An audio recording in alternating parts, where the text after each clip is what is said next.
Hi, welcome to love talkies. Preminchukundam Raa episode number 87. బావగారికి తెలుగొచ్చా అని ఆశ్చర్యంగా అడిగింది ఆరాధ్య. ఏం, మీ బావ ఏమైనా ఆకాశం మీద నుంచి ఊడిపడ్డా అని వెటకారంగా అడిగాను. నువ్వు మరీ అక్క, నాకు కూడా బావగారితో మాట్లాడాలంది, నేను మాట్లాడినా అని అడిగింది ఆరాధ్య.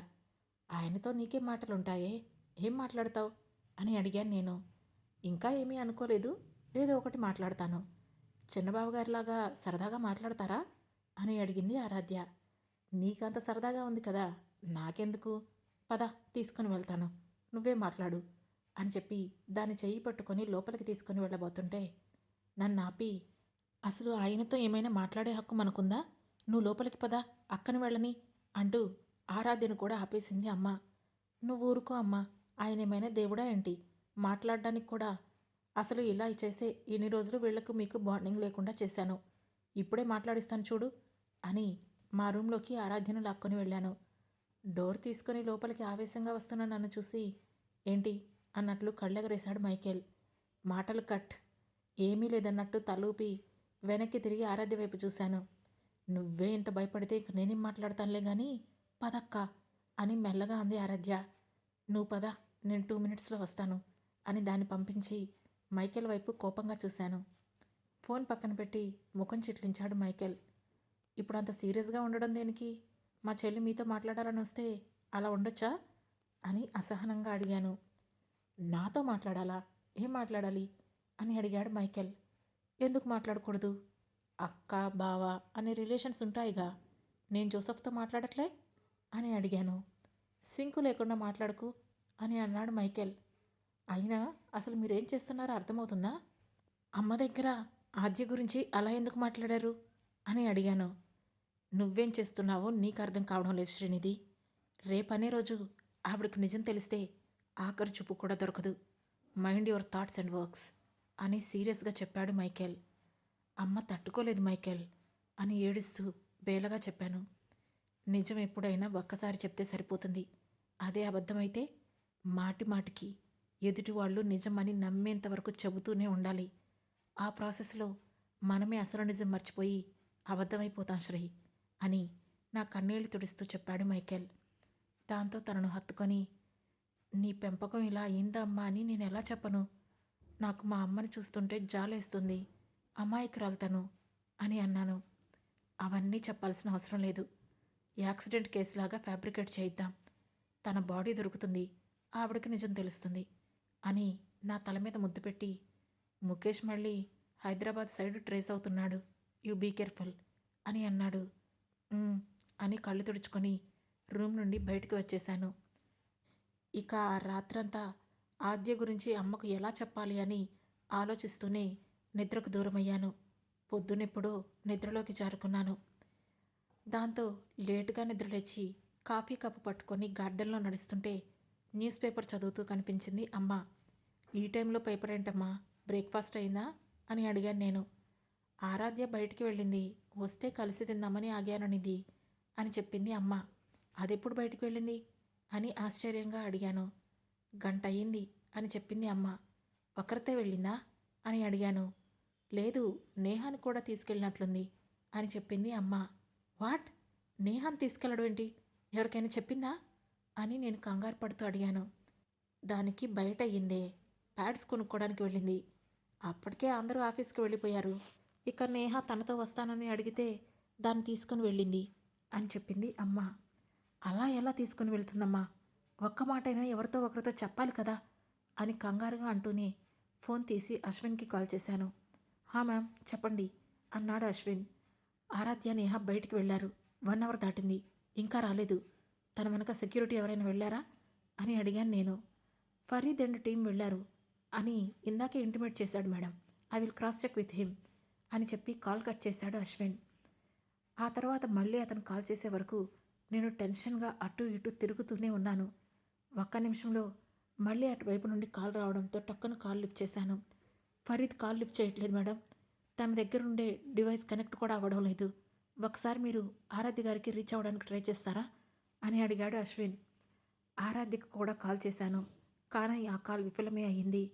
దాంతో ఇదంతా ముఖేష్ ఠాకూర్ పనే అని నాకు అర్థమైంది. దాంతో వెంటనే అశ్విన్కి చెప్పి మైకేల్కి ఇన్ఫామ్ చేయమని చెప్పాను.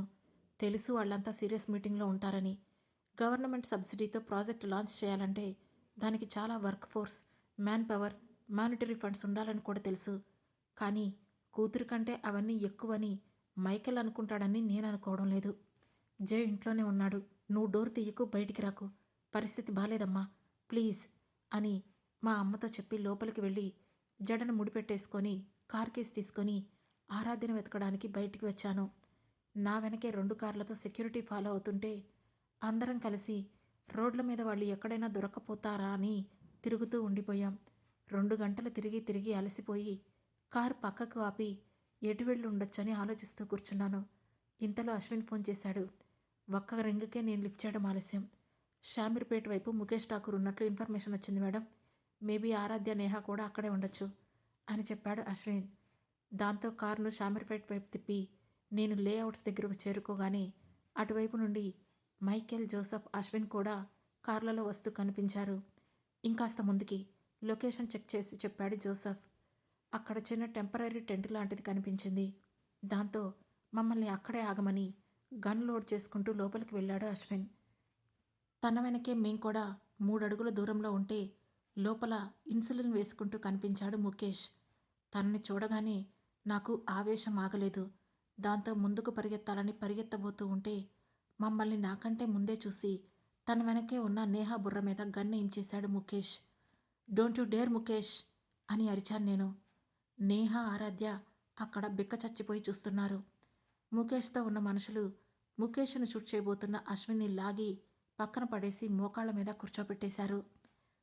తక్కువ అంచనా వేశాను నిన్ను అని మనసులోనే అనుకుంటూ ఏడుస్తున్న నేహా వైపు చూసి ఏడవద్దు అన్నట్లు తలూపి కళ్ళు తుడుచుకోమన్నాను. అది బుద్ధిగా కళ్ళు తుడుచుకొని I don't want to stay here మమ్మా అని బేలగా చెప్పింది నేహ. షడప్ అని నేహాను కసిరి నీ దగ్గరున్న ఫైల్స్ అన్నింటినీ డిలీట్ చేసినిది అని సీరియస్గా చెప్పాడు ముఖేష్. ఏ ఫైల్స్ అని అడిగాను. ఆ రోజు పీపీటీ వేసి చూపించావు కదా, వాటిని డిలీట్ చేయి అని చెప్పాడు ముఖేష్. అవి మీరు ఫేవరబుల్గా ఉంటే డిలీట్ చేస్తానని చెప్పాను కదా అని అన్నాను. నువ్వు ఆల్రెడీ ఎఫ్బీఐలో కేసు రిజిస్టర్ చేయడం నాకు తెలియదనుకోకు అని గంభీరంగా చెప్పి చిన్న పెన్ నైఫ్ తీసి కట్ చేస్తా అన్నట్లు నేహా కాళ్ళ దగ్గర పెట్టాడు ముఖేష్. ఆ విషయం ఎవరికీ తెలియకపోవడంతో ఒక్క సెకండ్ నా వైపు ఆశ్చర్యంగా చూశారు. అప్పుడు ముఖేష్, తప్పు చేశావు మైకేల్, అర్హత లేని వాళ్ళని తీసుకొచ్చి గేమ్లో కూర్చోబెట్టి తప్పు చేశావు. ఇప్పుడు తను చేసిన ఈ పెంటను క్లియర్ చేసుకోవడానికి నీకు జీవితం మొత్తం పడుతుంది అని తని అంటున్నప్పుడే ఎగిరి ముఖేష్ పీక పట్టుకొని నేల మీదకు వరిగిపోయాడు మైకేల్. అప్పుడే సరిగ్గా లోపలికి వచ్చారు అమర్, అర్ణవ్ కూడా. ఇక ఒక్క క్షణం కూడా లేట్ చేయకుండా ముఖేష్ కాళ్లను పట్టుకొని పక్కకు లాగేసి కొట్టడం మొదలుపెట్టాడు అమర్. అమర్, మైకేల్, జోసెఫ్ ముగ్గురు అతని మీదున్న కోపాన్ని తీర్చుకోవడానికి ఆ 60 ఏళ్ల శరీరాన్ని పంచింగ్ బ్యాగ్ లాగా వాడుతున్నారు.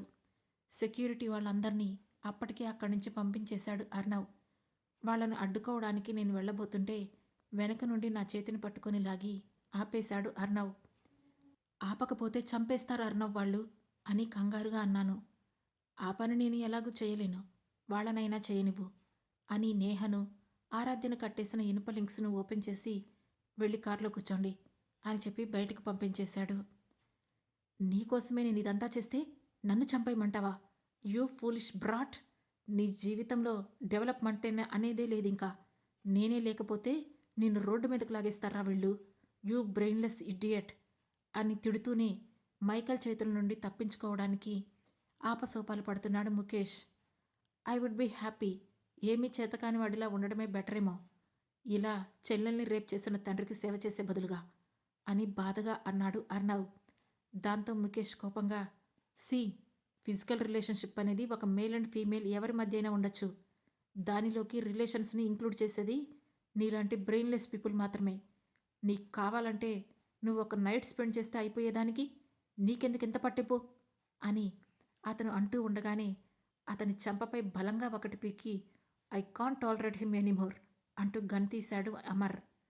నువ్వు పక్కకు పో అని అమర్ని తోసేసి వెనక నుండి ముఖేష్ ఊపిరి ఆగిపోయేలాగా ఎక్కడికి పారిపోకుండా తన మోచేతితో అతని గొంతుని బంధించి పట్టుకున్నాడు మైకేల్.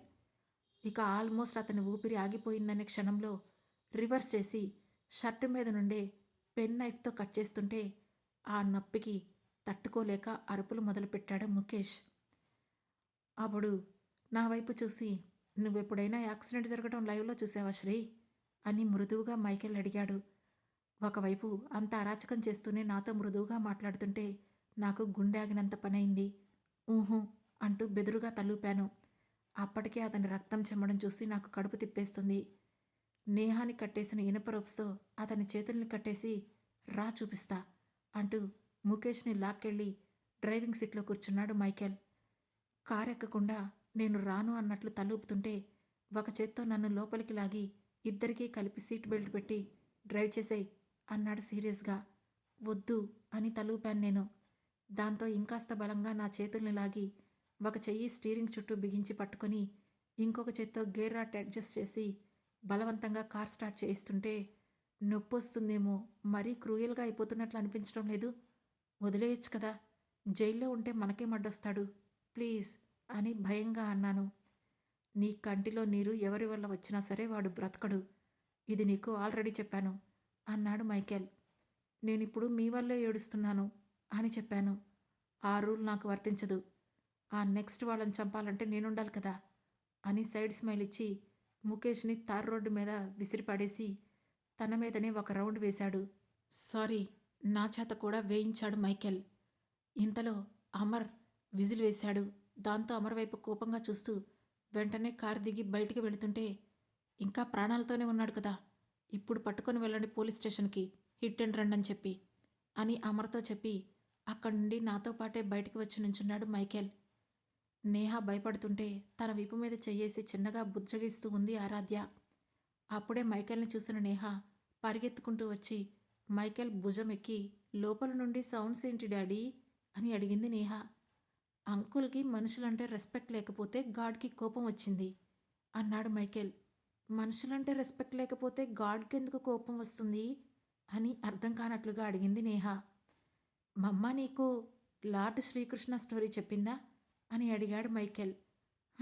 చెప్పింది అని అంది నేహ. లార్డ్ శ్రీకృష్ణ ఏమని చెప్పారు? దైవం మనుష్య రూపేణ అని చెప్పారు కదా అన్నాడు మైకేల్. అంటే అని అడిగింది నేహ. నువ్వు గాడ్కి వేరేగా పూజలు, వ్రతాలు, నోములు ఏవి చేయక్కర్లేదు. మనతో పాటు ఉన్న మనుషుల్ని రెస్పెక్ట్ చేస్తూ వాళ్ళకి ఎలాంటి అన్యాయం చేయకుండా మనకు వీలైనంత హెల్ప్ చేస్తే అదే చాలు.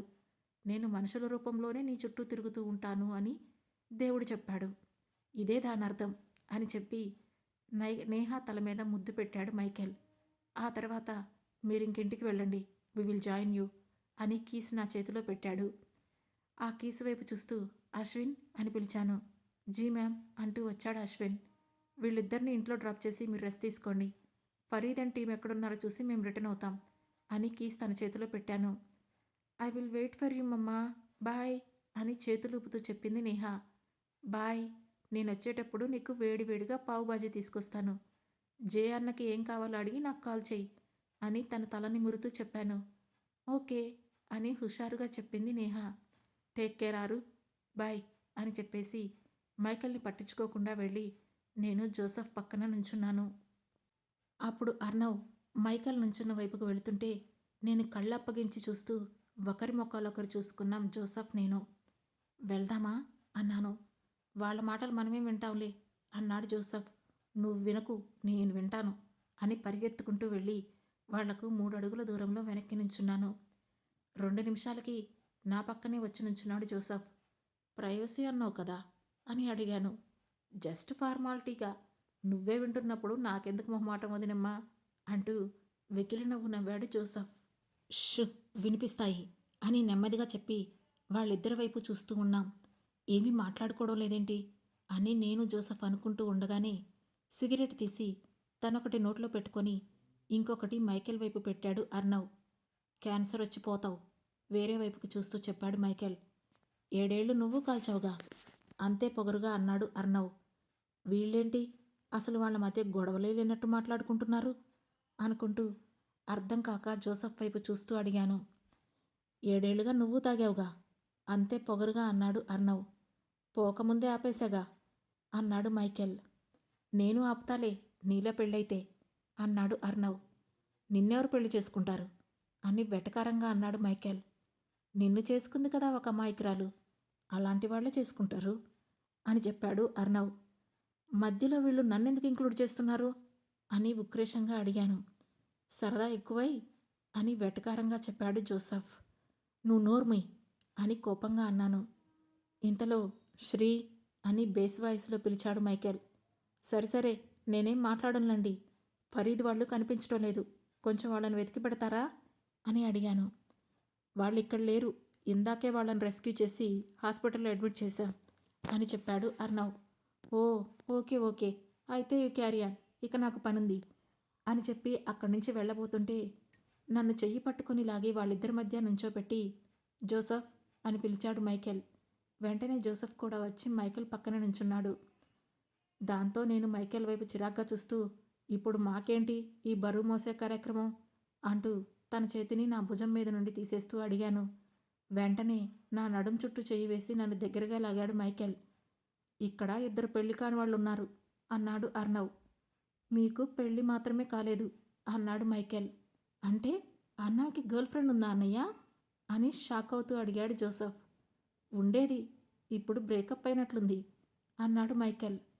అది లవ్ కాదు, ఫ్లింగ్ అన్నాడు అర్ణవ్. మంచిది అన్నాడు మైకేల్. అందరూ నీలా ఉండరు, ఒక్కరినే లవ్ చేసి పెళ్లి చేసుకోవడానికి. మీ తమ్ముడికి సుకృతి 3rd గర్ల్ ఫ్రెండ్ తెలుసు కదా అన్నాడు అర్ణవ్. రేయ్ నీ యబ్బా, నీ సంగతి చూసుకోకుండా నా గురించి నీకెందుకు బే అని అర్ణవ్ యాబ్స్ మీద ఒక్క పంచిచ్చాడు జోసఫ్. పోరా అన్నాడు అర్ణవ్. వాడు 3rd దగ్గర ఆగాడు, నీ లిస్ట్ ఇంకా ఆగలేదు కదా అన్నాడు మైకేల్. ఆ మాటకు సమాధానం చెప్పకుండా నా వైపు చూసి, అవును శ్రీనిధి, నీకు మైకేల్ ఫస్ట్ బాయ్ ఫ్రెండా అని అడిగాడు అర్ణవ్. బాయ్ ఫ్రెండా? ఎప్పుడు? ఫస్ట్ హస్బెండే, ఆ తర్వాతే నాకు లవ్ ప్రపోజ్ చేశాడు. మీలా అన్ని రిలేషన్షిప్స్ మెయింటైన్ చేసే వయసు నాకు లేదు. 19 ఏళ్లకి ఇతగాడితో ప్రేమలో పడితే 21 ఇంకా రాకుండానే పెళ్ళైపోయింది.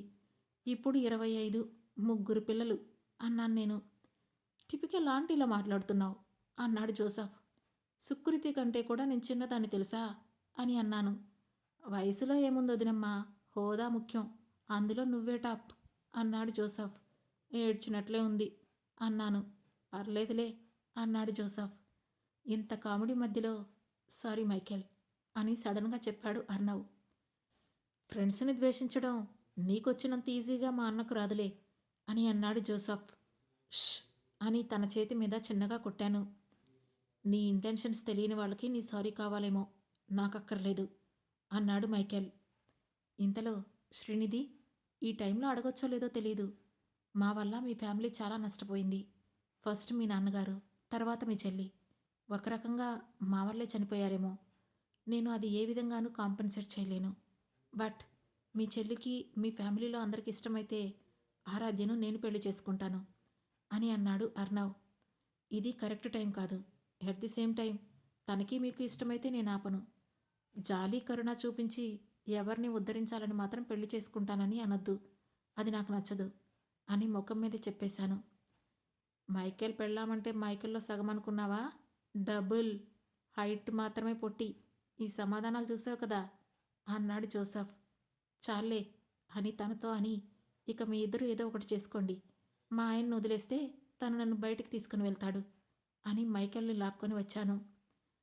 ఆ తర్వాత కార్ డ్రైవింగ్ సీట్లో కూర్చుండగానే, ఎందుకు రాని నవ్వుని బలవంతంగా నవ్వుతున్నావు అని అడిగాడు మైకేల్. ఆ తర్వాత ఏం జరగబోతుంది తెలుసుకోవాలంటే వెంటనే మా లవ్ టాకీస్ ఛానల్ను సబ్స్క్రైబ్ చేసుకొని ప్రేమించుకుందాంరా సిరీస్లోని నెక్స్ట్ ఎపిసోడ్ను వినండి. మా ఈ కథ మీకు నచ్చినట్లయితే లైక్ చేసి, షేర్ చేసి, కామెంట్ చేసి, హై పాయింట్స్ కూడా ఇచ్చి మమ్మల్ని సపోర్ట్ చేయండి. Thank you.